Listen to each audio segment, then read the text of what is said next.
أشهد أن لا إله إلا الله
নিজেদের ভিতরে শান্তির কারণে দুনিয়ার শান্তির কারণে জায়গা জমিকে জায়গাকে অর্থ দিয়ে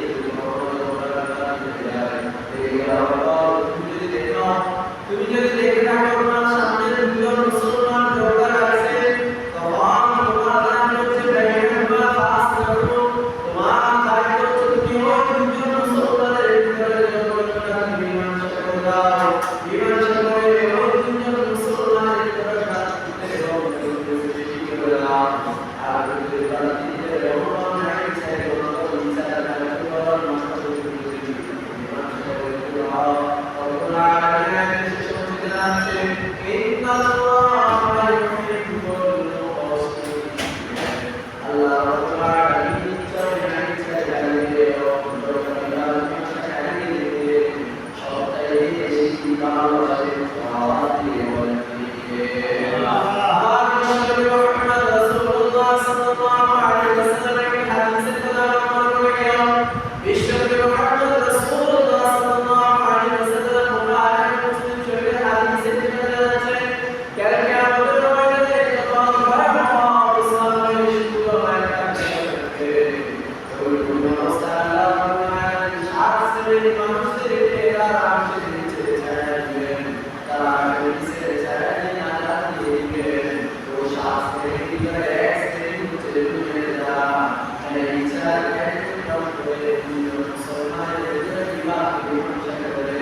মুসলমানের নেতা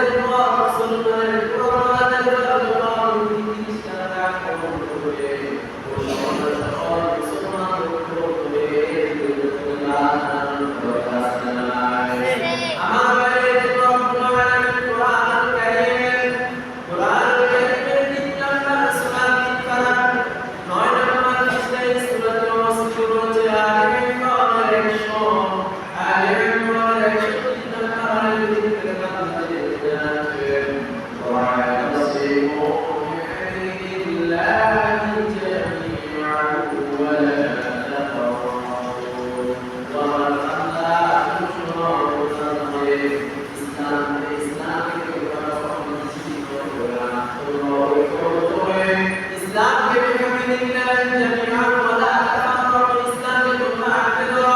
আর ইসলামকে আঁকড়ে ধরে ইসলামের দ্বীন প্রতিষ্ঠার জন্য তোমরা সকলে ঐক্যবদ্ধভাবে কাজ করা জরুরি। আওয়াজ দিয়ে বলেন আল্লাহ। আমাদের সমাজে দেখা যায় যখন ইসলাম নিয়ে কোনো মানুষ কটূক্তি করে, রাসূল সাল্লাল্লাহু আলাইহি ওয়াসাল্লাম কটূক্তি করে, কোরআন নিয়ে কটূক্তি করে, যখন এই ইসলাম প্রতিবাদ করতে যায়, কিছু মানুষ এখানেও দল নিয়ে আসে, এবং মুসলমান আমাদের মধ্যে আছে না? আমার ভাইরা কথা বলার আছে না? ওই জায়গায় মানুষ দলকে খুঁজে, আমার ভাইরা বুঝে থাকলে বলেন, আপনি যখন মারা যাবেন, আপনি যদি চলার ক্ষেত্রে দল করতে পারেন, আমার কোনো আপত্তি নেই। আপনি যে দল করেন না কেন, আপনি আন্দোলন করতে পারেন, বিএনপি করতে পারেন, জামাত ইসলাম করতে পারেন, দল করতে পারেন। কিন্তু আমার কথা হচ্ছে, যে দল আপনি কোরআনের নাজাত দিবে না, যে দলের নেতা আপনাকে শান্তি কোরআনের পথে অগ্রসর, কোরআনের বিরুদ্ধে যখন কটূক্তি করা হয়, কটূক্তির সময় আপনি প্রতিবাদ করলে ওই নেতারা বুঝে যায় আপনি কেন দল করবেন। আমার ভাইরা বুঝে থাকলে বলেন, কোরআনকে আঁকড়ে ধরে রাখলে আমাদের মনে নেই, দল আমাদেরকে জান্নাতে দিতে পারবে না, কোরআন আমাদেরকে জান্নাতে দিবে। কে দিবে জান্নাতে? কোরআন দিবে। তাহলে কেন আমরা যখন ইসলামের বিরুদ্ধে মানুষ কটূক্তি করে, ইসলামের বিরুদ্ধে মানুষ যায়, আমরা প্রতিবাদ যখন করি? দেখেন কয়েকদিন আগে আমরা অনলাইনে দেখেছি, যখন কোরআনের বিভিন্ন দেশে কটূক্তি করেছে, কি করে না? করেছে না? আমরা অনলাইনে দেখেছি কোরআন নিয়ে বিভিন্ন জায়গায় বিভিন্ন রকমের বিরোধী জিনিসটা তারা কটূক্তি করেছে না? এই কটূক্তির জন্য আমরা বাংলাদেশে কিছু জায়গায় যখন প্রতিবাদে শুনছি, তারা মনে করছে তারা দল নিয়ে, কোরআন নিয়ে তারা যখন বাইরে তারা দল নিয়ে আসে। আমার প্রশ্ন হচ্ছে, আপনি যে দল করেন সেটা আপনার ব্যক্তিগত বিষয়, কিন্তু যখন কোরআনের বিরুদ্ধে মানুষ কথা বলবে, রাসূল সাল্লাল্লাহু আলাইহি ওয়াসাল্লামের বিরুদ্ধে কথা বলবে, ইসলামের বিরুদ্ধে করবে, তখন আমরা দল মত নির্বিশেষে এক দলের এক পরিণতিতে চলে আসবো। সেই দলের নাম কি? ইসলাম। সেই দলের নাম হচ্ছে ইসলাম। কেননা আমাদেরকে কিয়ামতের ময়দানে একটি দিন, একটি ইসলাম আমাদেরকে জান্নাতে নিতে পারবে। আর কোনো জামাত, আওয়ামী লীগ, বিএনপি, যত রকমের দল আছে, এই দল আমাদেরকে কি জান্নাতে নিতে পারবে? আমার বাইরে কথা জান্নাতে নিতে পারবে? কোনো দল আমাদেরকে জান্নাতে নিতে পারবে না। কিন্তু আমরা দুনিয়ার দল করি, আমাদের দুনিয়া চলার জন্য, দুনিয়ার প্রেক্ষাপটের জন্য আমরা দল করি, কিন্তু আমরা সর্বশেষ আমাদের একটি দল, সেই দলের নাম হচ্ছে কি? ইসলাম।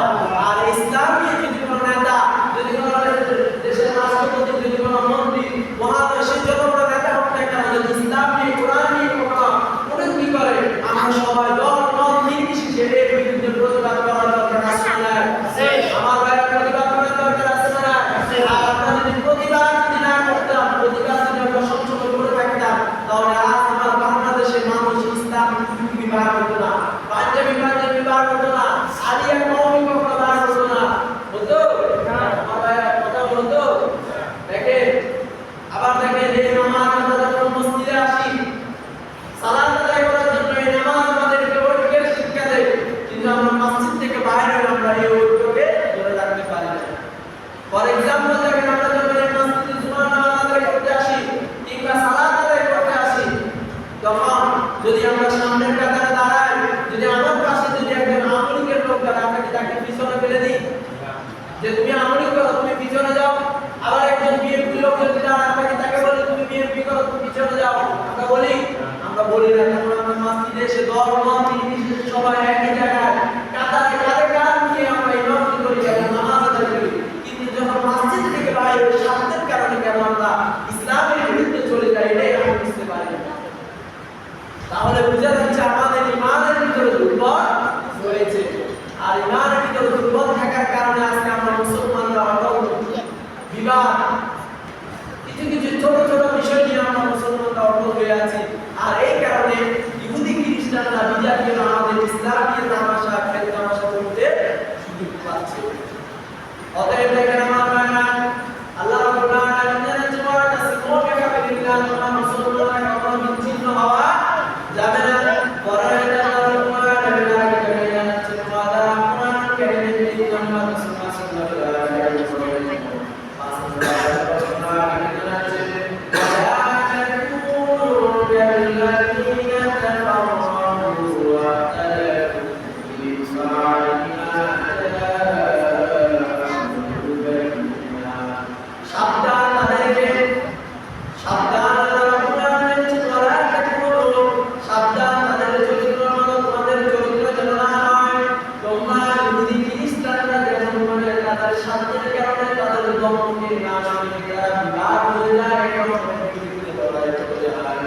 আল্লাহ রাব্বুল আলামিন বলেন ওয়ালা তাকুনু, তুমি যদি নিজেকে মুমিন বান্দা বলে দাবি করো, ইসলাম নিজেদেরকে একজন আল্লাহর নৈকট্যশীল বান্দা বলে দাবি করো, তাদের চরিত্রের মতো তোমার চরিত্র করো না, আর তাদের চরিত্রের মতো তোমার চরিত্র হয়ে তোমরা মুসলমানরা পরস্পর স্বার্থের কারণে বিচ্ছিন্ন যদি হয়ে যাও, তাহলে আল্লাহ রাব্বুল আলামিন বলেন উলাইকা লাহুম আযাবুন আযীম।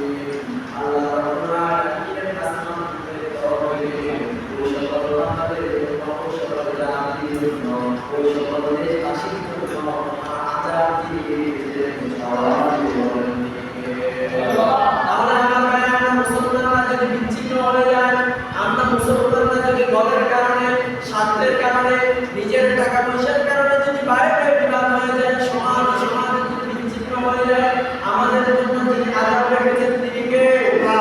বিশ্বনবী মুহাম্মদ রাসূলুল্লাহ সাল্লাল্লাহু আলাইহি ওয়াসাল্লাম হাদিসের মধ্যে জানাচ্ছেন, আর মুমিনুনা বাইতি আশাদু বারা, মুসলমানের সম্পর্ক কেমন হবে? মুসলমানের সম্পর্ক হবে যখন একটি বিল্ডিং কিংবা একটি মসজিদ নির্মাণ করা হয়, একটি বাসস্থান নির্মাণ করা হয়, নির্মাণের সময় একটি ইটের সাথে আরেকটি ইটের মধ্যে রাখা হয়। মুসলমানের ভ্রাতৃত্বের সম্পর্ক হবে মুসলমানের অপর মুসলমানের সাথে। দেখেন, যদি আপনি একটি ঘর নির্মাণ করেন কিংবা একটি বিল্ডিং নির্মাণ করেন, আপনি যদি একটি নিচে দিয়ে আরেকটা একটি কিছু করে দেন, তাহলে বিল্ডিং নির্মাণ করা কি হবে? আমার বাইরে কত হবে? কখনোই সম্ভব হবে না। অতএব বিশ্বনবী মুহাম্মদ রাসূলুল্লাহ সাল্লাল্লাহু আলাইহি ওয়াসাল্লাম জানাচ্ছেন, যদি তোমরা ইসলামের বিরুদ্ধে তোমার কোনো মানুষ কি করবে, ইসলামের বিরুদ্ধে কোনো কথা বলবে, মসজিদের বিরুদ্ধে কথা বলবে, কোরআনের বিরুদ্ধে কথা বলবে, কোরআনের বিরুদ্ধে কথা বলবে, তোমরা তখন ঈদ যেমন করে একটা আমাদের সাথে বেঁধে বিল্ডিং হয়, তেমনি করে তোমরা মুসলমান পরস্পর সম্পর্ক হৃদয়ে এমনভাবে ভ্রাতৃত্বের বন্ধন সৃষ্টি করার জন্য যিনি বলেছেন তিনি কে? মুহাম্মদ সাল্লাল্লাহু আলাইহি ওয়াসাল্লাম।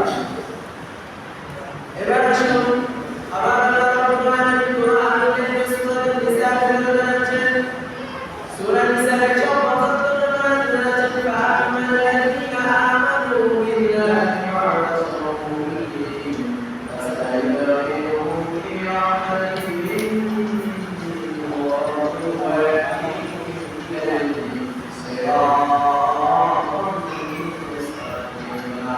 ওয়া মান বান্দারা শুনো, যদি তোমরা মুসলমানের কাউর সাথে কি যেমন করে ভ্রাতৃত্বের বন্ধন সৃষ্টি করে একটি বিল্ডিং নির্মাণ করা হয়, এমনি করে তোমরা মুসলমান পরস্পর যদি সম্পর্ক ভ্রাতৃত্বের বন্ধন থাকে, তাহলে আল্লাহ রাব্বুল আলামিনের আসমানের তরফ থেকে তোমাদেরকে রহমত নাযিল হবে এবং রহমত নাযিল হয়ে তোমাদেরকে উপকার হবে।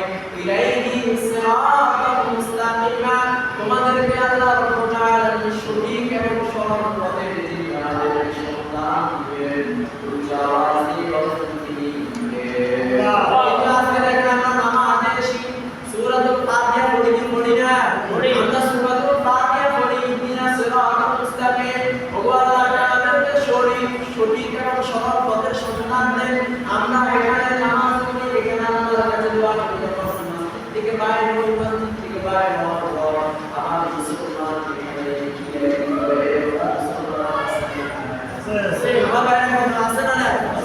আপনাকে নামাজে শিক্ষা দিল, নামাজ আপনাকে আমার কাছে দোয়া করলেন, এই দোয়াকে আল্লাহ কবুল করবে?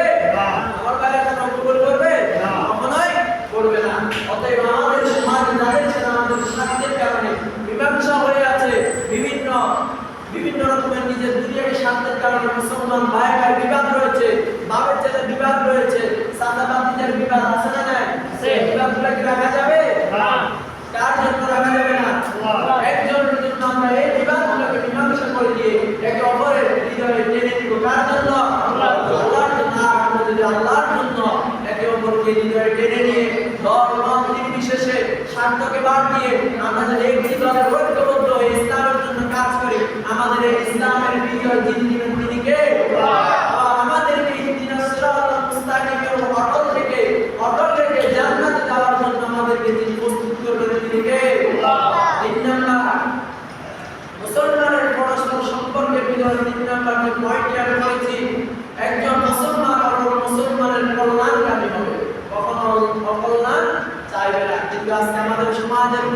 থেকে মুসলমান একজন মুসলমান আরেকজন মুসলমানের কি কল্যাণ চায়? আমার বাইরে কথা ভালো চায়? কিভাবে তারা খারাপ করবে ওইটা লেগে থাকে মুসলমান, আছে না? আছে। এমন ভাবে লেগে থাকে তার বিরুদ্ধে যখন একটা কথা কেউ বলে এই কথাকে সে সত্য মিথ্যা যাচাই করে না, এর বিরুদ্ধে সে হাতিয়ার সমালোচনা করে, আছে না? আছে। আবার তার মন হয়েছে মনটাও ধরে দেয় না, দোকানের পাশে বসে বসে পায়ে পা দিলে চা মুখে চা লাগিয়ে সমালোচনা করা, আছে না? এগুলা করা যাবে না। আবার দেখা যায় যখন সমাজের ভিতরে একজন মুসলমান ভালো পর্যায়ে রয়েছে, একজন মুসলমান ইসলামের পথে চলতেছে, সে আগে খারাপ ছিল, সেজন্য কোরআন শুনছে, ওয়াজ শুনছে, নসিহত শুনছে, ভালো মানুষের সাথে চলে, সে এখন ভালো দিকে আসতেছে। কিছু মুসলমান তাকে নিয়ে কটূক্তি করে, আছে না? ওই দেখো সে এখন খারাপ কাজ করছে, এখন নামাজ পড়ে, এরকম আছে না? এগুলা করা যাবে? এগুলাকে একজন মুসলমান অপরাধ না? আপনি জানেন আপনার এই কথা দ্বারা মুসলমান যদি নামাজ থেকে যদি আবার দূরে সরে যায়, তাহলে এই খেসারত কি আপনার আল্লাহ তাআলা দিতে হবে না? দেখেন, এই জন্য মুসলমানের সম্পর্ক পরস্পর সম্পর্কের জন্য মামাকে নম্বর ধরে অকল্যাণ করা যাবে না। কল্যাণ করতে হবে। একজন মুসলমান যদি কখনো বিপদে পড়ে যায় তাকে সহযোগিতা করতে হবে। আমার খেয়াল করে শুনে এই কথা আমার কথা নয়, কোরআন কারীমের 3 নম্বর সূরা কোরআন কারীমের আগে 104 নম্বর রব্বুল আলামিন নির্দেশ দিচ্ছেন, ওয়াল্লাযিনা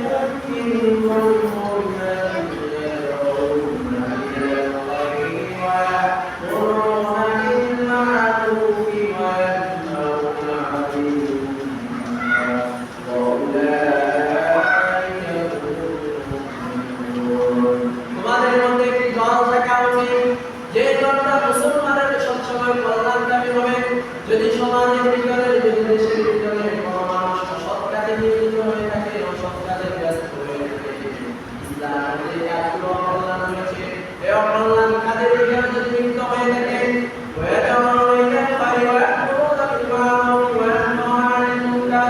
তুমি ওই কাজ অসৎ কাজের জন্য ওই লোককে বাধা দিতে হবে, আর অসৎ কাজের জন্য আগে দিতে হবে। এই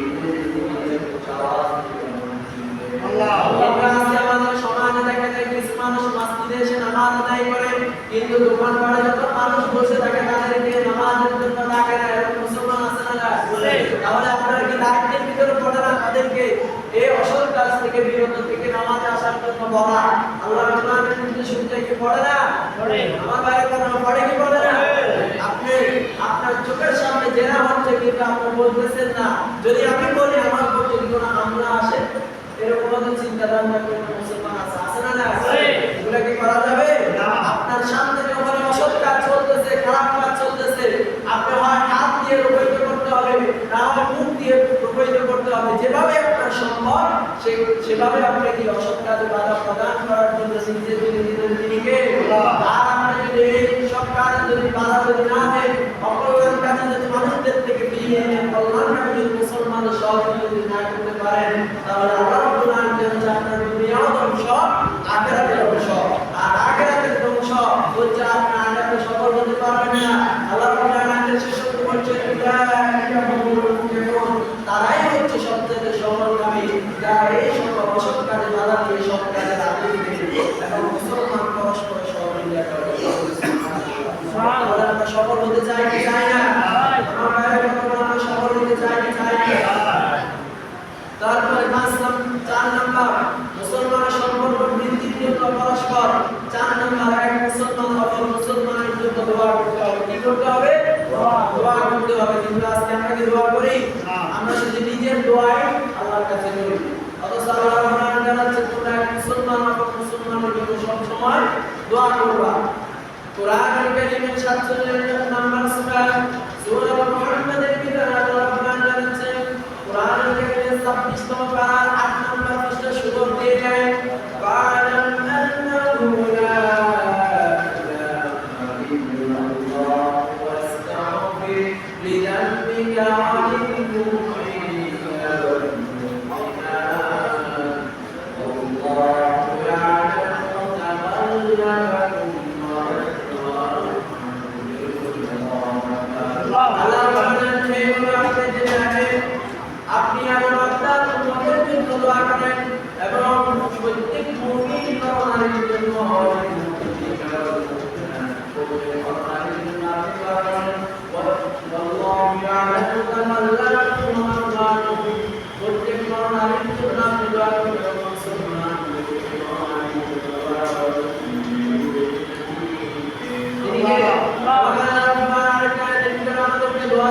দিয়েছেন রব্বানা ইগফির লানা ওয়া লিইখওয়ানিনা আল্লাযীনা সাবাকুনা বিল ঈমানি ওয়া লা তাজআল ফি قلوبنا غلا للذين آمنوا ربنا إنك رؤوف رحيم আল্লাহ রাব্বুল আলামিন জানাচ্ছেন প্রত্যেক মুসলমান আমার মুসলমানের জন্য কিভাবে দোয়া করবে রব্বানা ইগফির লানা ওয়া লিইখওয়ানিনা আল্লাযীনা সাবাকুনা ও আল্লাহ আমাদের প্রত্যেক ভাইয়ের গুনাহের সমস্ত আমাদের আগে এবং পরে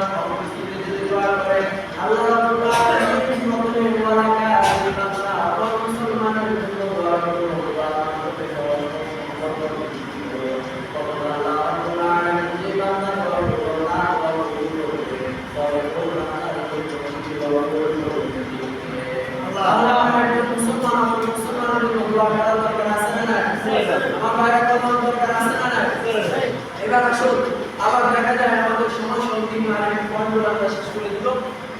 আমাদের সমাজে আমরা আবার দেখতে পাই মুসলমানের সম্পর্ক বৃদ্ধি হওয়ার জন্য যে সবচেয়ে যে বিষয় গুরুত্বপূর্ণ মুসলমানের যে হকগুলো আল্লাহর তরফ থেকে দিয়েছে এই হকগুলো আমরা যথারীতি আদায় করি না। এরকম মুসলমান আছে না নাই? হাদিস শরীফে বিশ্বনবী মুহাম্মদ রাসূলুল্লাহ সাল্লাল্লাহু আলাইহি ওয়াসাল্লাম জানাচ্ছেন একজন মুসলমান অপর মুসলমানের জন্য 6টি হক রয়েছে। কয়টি হক? 6টি। দুটি হাদিস রয়েছে, একটি হাদিসের ভিতরে 6টি, একটি হাদিসের ভিতরে 5টি হক রয়েছে। 5টির ভিতরে আমরা 6টি বিষয় বলি।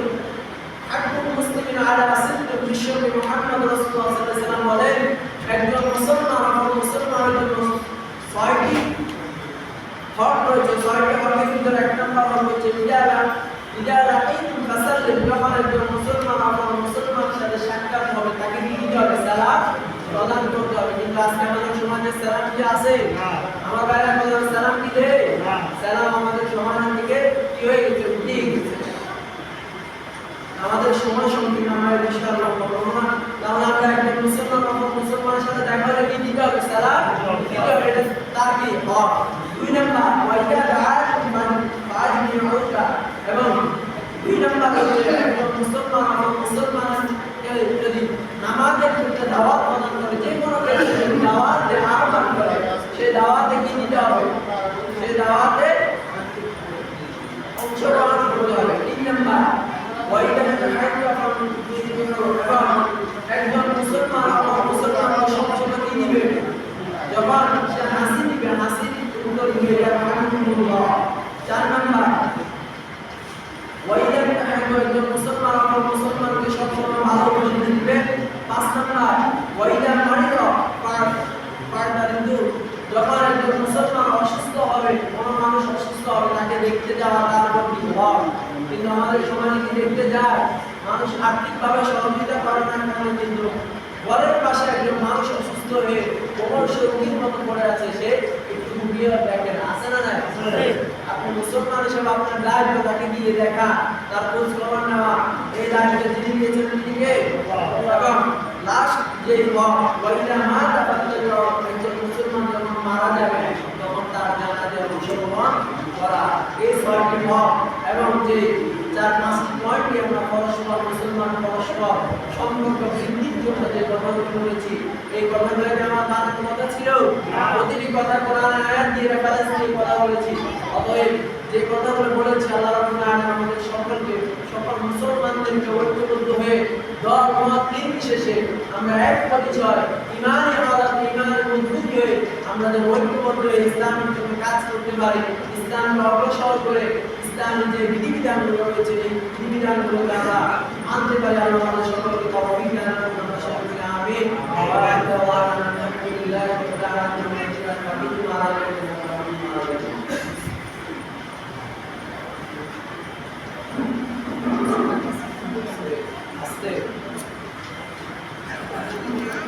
রাখো।